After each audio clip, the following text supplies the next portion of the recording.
Hello everyone, my name is Jimmy and welcome to The Last Lap. In today's video, I'm going to be breaking down everything we saw from Michigan Speedway. But before we hop into the video, just want to quickly remind you guys to hit that like button and subscribe button. We greatly appreciate it if you did that. And you can also check out our social media pages, which are linked down below in the description.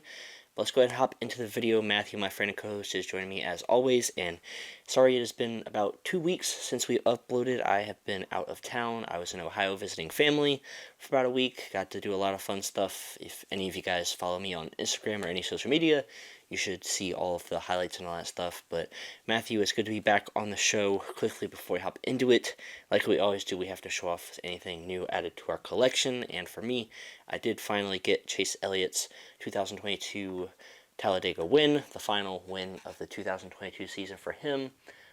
On the camera right there for you guys. A lot of confetti on the back right there. Not a lot of damage because it's Talladega, but the final win of 2022 is complete.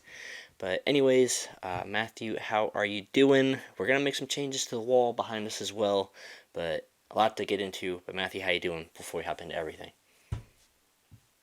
Well, I was out of town just like you as well, so I was watching Richmond somewhere else. But yeah, it was a interesting weekend we had this weekend at Michigan. Pretty much a 3 day event, one Xfinity day and two Cup race days. But well, we got a lot to dive into, so let's get right into it. Yeah, we got a lot to dive into for sure. I'm going to quickly. So, the last 2 weeks, it's been the Chris Buescher Show, aka Christopher Buescher Show, aka the real Christopher. The last 2 weeks, he has won at Richmond and Michigan, and both times he's beat the Toyotas. So it was Denny Hamlin he beat at Richmond, and then it was Truex he beat at Michigan today. From Richmond, honestly, didn't miss too much. Both RFK cars are actually really good at Richmond. They were up front most of the day. They both led a lot of laps. Strategy and track position kept them up front, and Chris Buescher was able to hold off Denny Hamlin on a late race restart. So Chris Buescher got the win there. He was already pretty good on points in the playoffs, but the win solidified him making it in. And for Michigan, Buescher was able to get to the front based on strategy, and he was able to hold off Martin Truex Jr. for the last 20 plus laps or so. You could tell that dirty air was definitely a thing. Chris Buescher just kept taking Martin Truex Jr.'s line away, and Truex was not able to pass him. Truex did have one good shot at Chris Buescher, though. They were down in turn one. Martin Truex went to the bottom, tried to make it stick, and he got very loose under Chris Buescher, slid up the racetrack, had to get out of the gas, and Chris Buescher was able to drive away. Truex could get back to him, but wasn't able to have any other kind of move to be able to pass him. But Michigan, there were several mistakes and playoff contenders involved in them and taken out of the race. Unfortunately, both of our drivers, Kyle Busch and Chase Elliott, got out of this race early. Kyle Busch, he got loose under Ryan Blaney, and he ended up backing it into the wall. And then Chase Elliott blew a right rear tire in turn 1 and 2, and he ended up backing it into the wall as well. Christopher Bell and Alex Bowman, they made contact, which sent Christopher Bell around. He backed it into the wall in turns 1 and 2. William Byron, he made a mistake. He got really loose coming off turn 4, pancaked the right side of his car. That ended his day. And Alex Bowman, he got caught up in a wreck on a restart as well. And a common theme for most of these crashes were rear end impacts into the wall. And Steve Letarte, he gave a great explanation of how these cars have improved over the last year, because I'll quickly show my Chase Elliott diecast as an example here, but the back bumper, if somebody was involved in a wreck, that back bumper would not cave in at all. It would pretty much just look just like that when the car hit the wall.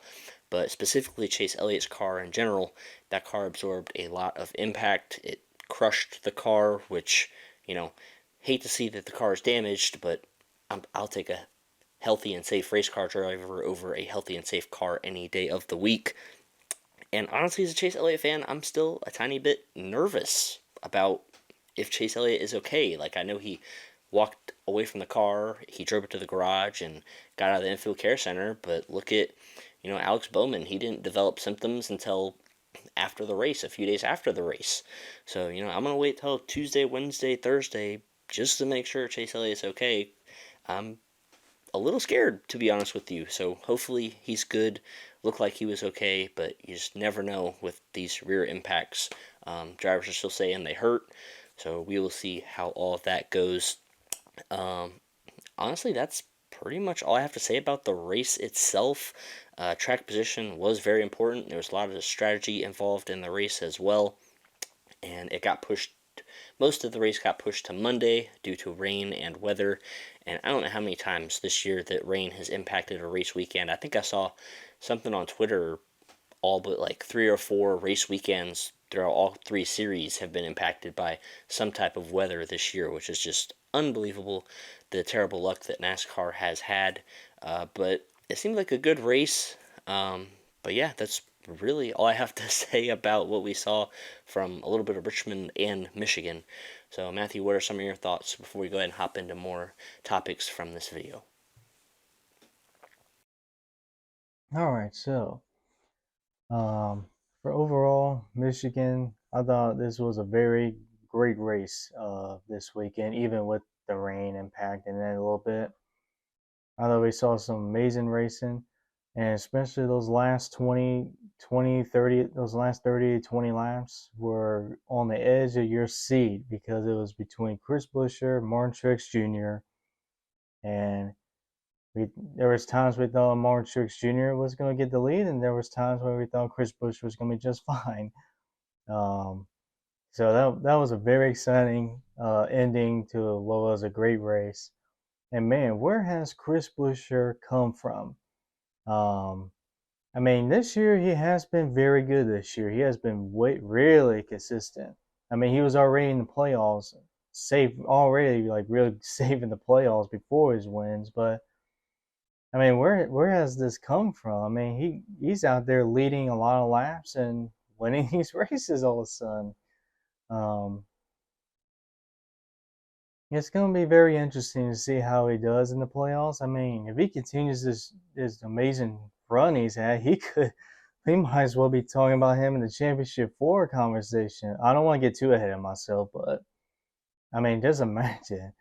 I mean, we never predicted Chris Buescher would be going back to back wins here. That is just amazing, and it's just amazing to see how Roush has basically come back to life here, basically with Brad Keselowski coming in.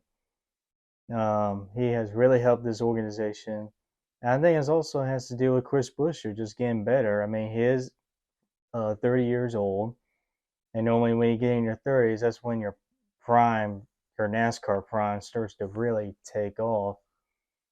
And he's basically in the right situation. He's with, yes, it's an old team, but with new ownership, a teammate that's a champion, and I feel like he's in a perfect situation right now for more success. So amazing run that Christopher Buescher is having, aka the guy from Prosper, Texas, which has a population of 30,000 people.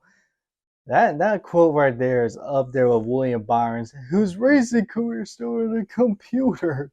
Um, but I mean, what an amazing run for Chris Buescher.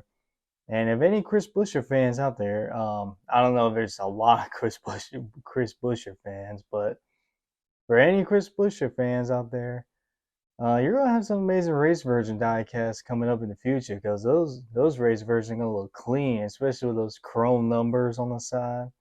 I mean, RFK's got some amazing paint schemes, so it's a great time to be an RFK fan.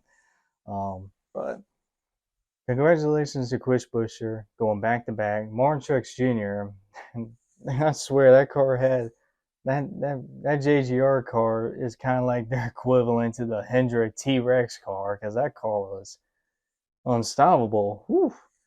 But I mean, I think Martin Truex Jr.'s team basically kind of got a little too cocky there, in my opinion. I mean, yeah, they had a fast car, but I think they just got too relaxed and thinking, hey, Truex can get back up there, no problem.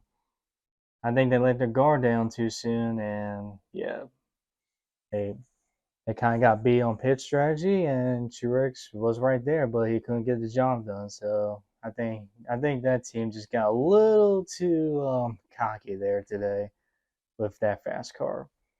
Um, but other than that, I mean, the playoff picture is always going to be the big talk these last couple weeks, and I think the big winner from today was Daniel Suarez, who is literally like almost 40 points behind today coming into this race, and now he's only like three points behind. I mean, he's or okay, 5 points. Thanks, Jimmy. 5 points behind now, which is way better than what he was before.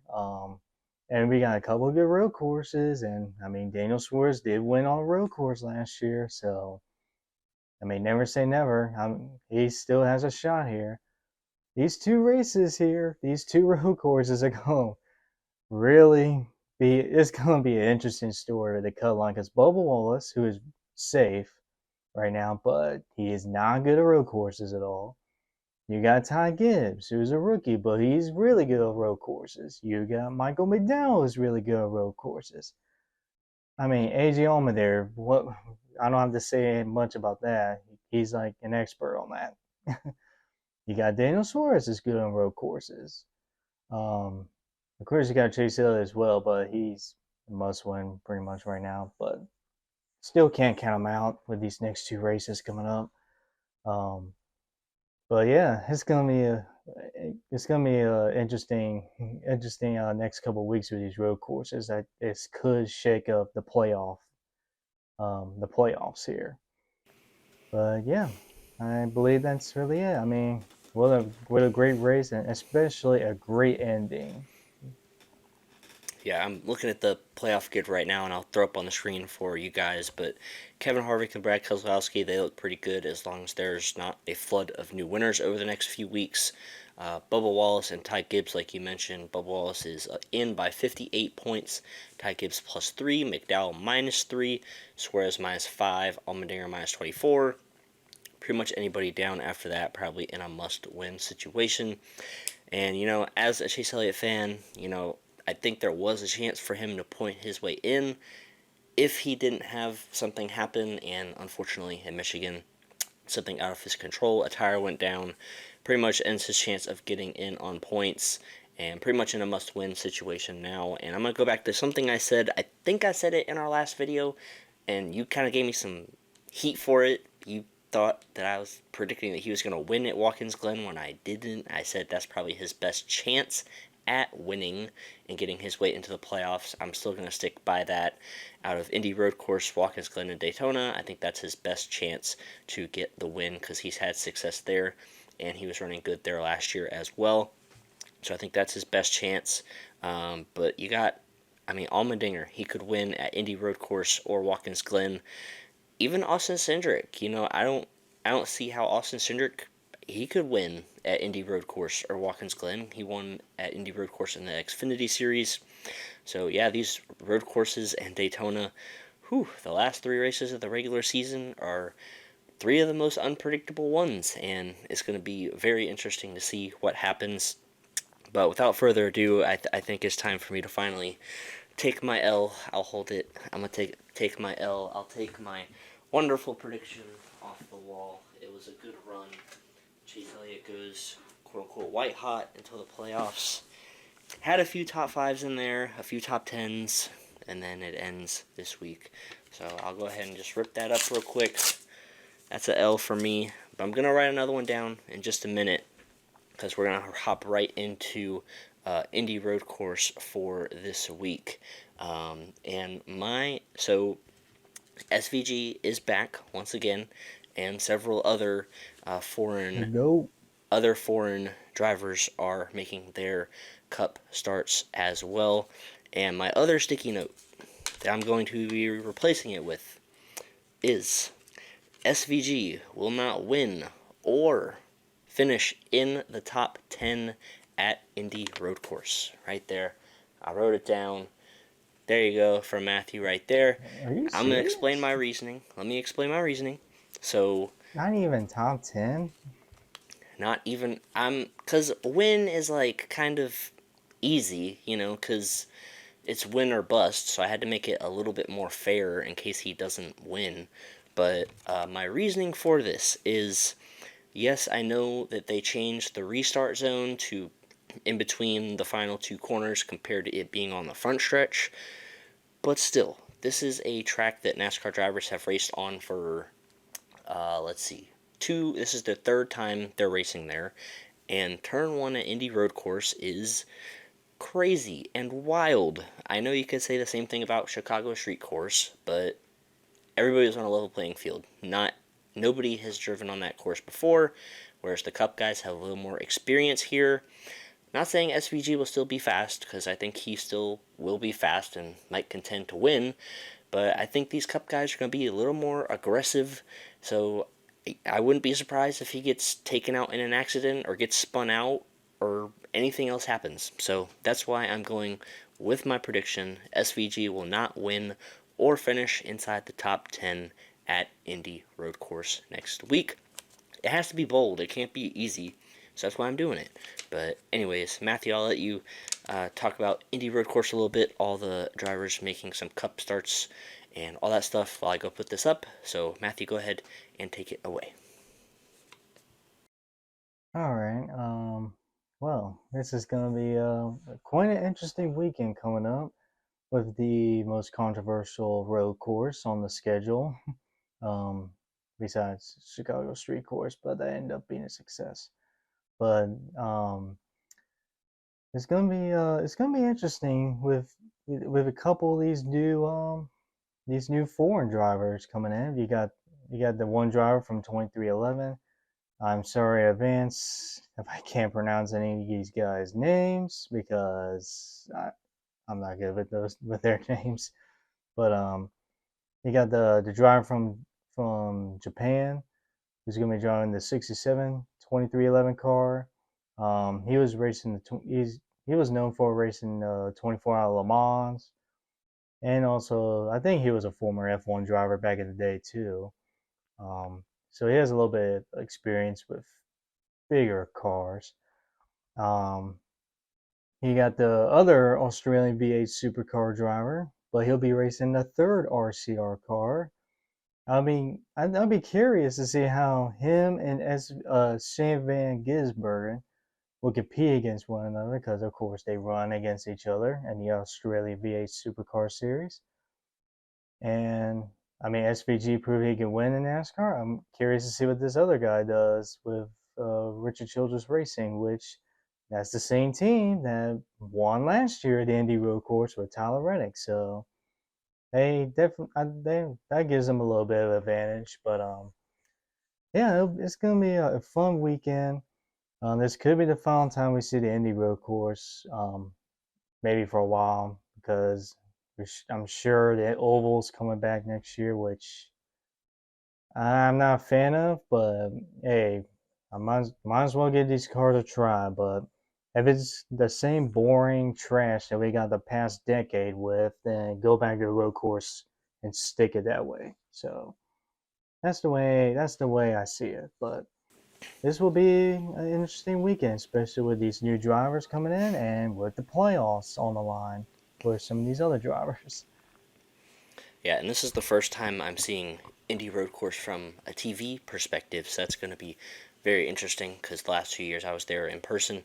This year I'll be watching it on TV, so I'll get a little bit of the commentary, be able to actually watch everything and not just the front stretch in turn one. But yeah, let's go ahead and quickly finish up by rating the race at Michigan. Uh, Honestly, this is kind of hard because I watched some or most of the race, but once again couldn't hear much of it because I was just at work watching it on the TV.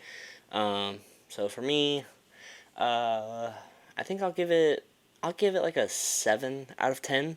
The racing was pretty good. A lot of action on the track as well. Lots of drivers making mistakes, losing control of their car. But short and sweet, 7 out of 10 for me. Matthew, what are you gonna rate the race from Michigan? I'm going to give it an 8 out of 10. I thought this was some great racing. a lot better race than I thought it was going to be because Michigan in the past has always been known for not the best racing, but it was amazing racing, and especially what an exciting finish it was. Um, I'll give it 8 out of 10. All right, and as for our fantasy points, it's just a disgrace at this point how bad I'm doing. Matthew is absolutely crushing me. I was out of town for Richmond, so I'm pretty sure I forgot to set my lineup for that. So I got demolished there. Had like Well, that's Kyle, on you.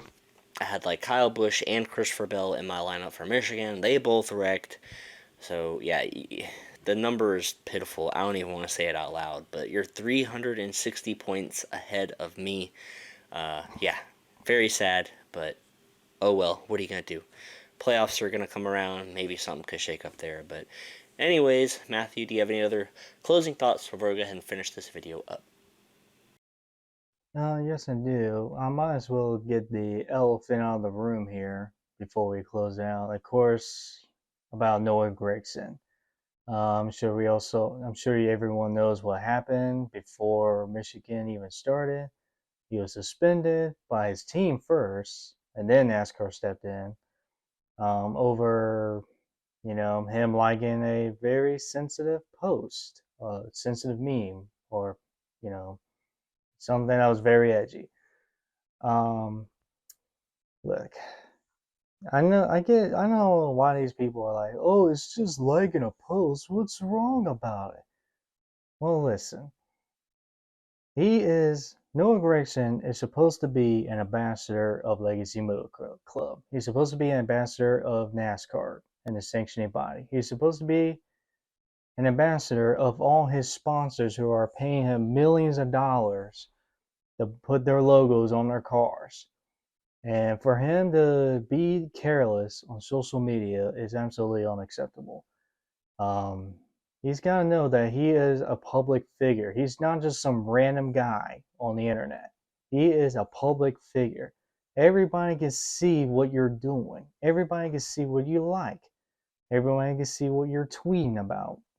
Everybody can see what you're commenting on or what you're posting on your story. You are a public figure. You're pretty much inspiring a lot of people here. You're pretty much like an inspiration to a lot of people who are following you. And you cannot be doing things like that. Because that will put your I'm pretty I mean, his career is already in jeopardy. Let's just get this straight. He has been awful this year. 33rd in points. Ty Dillon is ahead of him in points. That's how bad it has become. And it's already bad enough that there's already been rumors about him being let go with John Hunter Nemechek since they're going to Toyota next year. And with this, Legacy Motor Club this was probably the final nail in the coffin with his career at Legacy Motor Club because of that right there. Because Legacy Motor Club probably just got their excuse to let him go and put Nemechek in that car next year. Um, so this was absolutely terrible timing, and Noah Gragson should know better. Um, of course, I don't want Noah Gregson's career to be ruined. I hope he learns from this. I mean, we all said the same thing with Kyle Larson all those couple years ago, even though those situations are really different. Um, and I don't think Gregson's going to be getting a Hendrick ride anytime soon. But um, I mean, on the short term, it's going to hurt him because he doesn't have that much sponsorship, to be honest. And I don't know what other Cup rides are going to be available if he is let go by Legacy Motor Club. But I hope he learns from this. I don't want to see the guy's career be ruined, but what he did was absolutely unacceptable. And that's a note for all these other young drivers that are coming up. You're becoming a public figure, and you just need to be careful what you're doing on social media because everybody can see what you're doing. So I just hope Noah Gregson learns from this, and yeah. Yeah, it's a very unfortunate circumstance. Nobody has officially come out with how long Noah Gregson will be suspended for. It's indefinite as of now, so I'm guessing maybe till the end of the season. I'm not sure. But yeah, it's just crazy how people can find literally anything on social media. Like, it's super hard to find posts that somebody has liked now, but somebody was able to do it, and somebody found it, and somebody exposed it. So the only thing I hope this doesn't do, I hope this doesn't cause drivers to go into a shell on social media. Like, I still want to see the fun stuff, like, Austin Cindric. He's posting stuff with Wii Basketball with him and Harrison Burton and Todd Gilliland on there.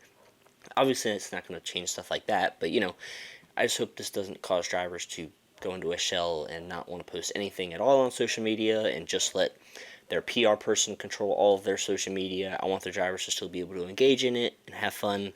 But yeah, just terrible situation for Noah Gragson. Hopefully, he's able to get something on whether he comes back to a Legacy Moto Club this year or goes somewhere else next year. Hopefully, by the start of next year, he'll be able to move past this and start over, start fresh, whether it's with that current team or a new team. But yeah, that is going to wrap it up for this video. We hope you guys enjoyed it. Let us know your thoughts about everything you saw from Michigan down in the comments below, or anything else we talked about, like Indy Road Course, my bold prediction, Noah Gragson, anything, whatever. We love seeing your comments and reading them and engaging with you guys. But make sure you check out our social media. Posts will be over there. Updates will be over there. But until the next time, we will see you guys in our next video.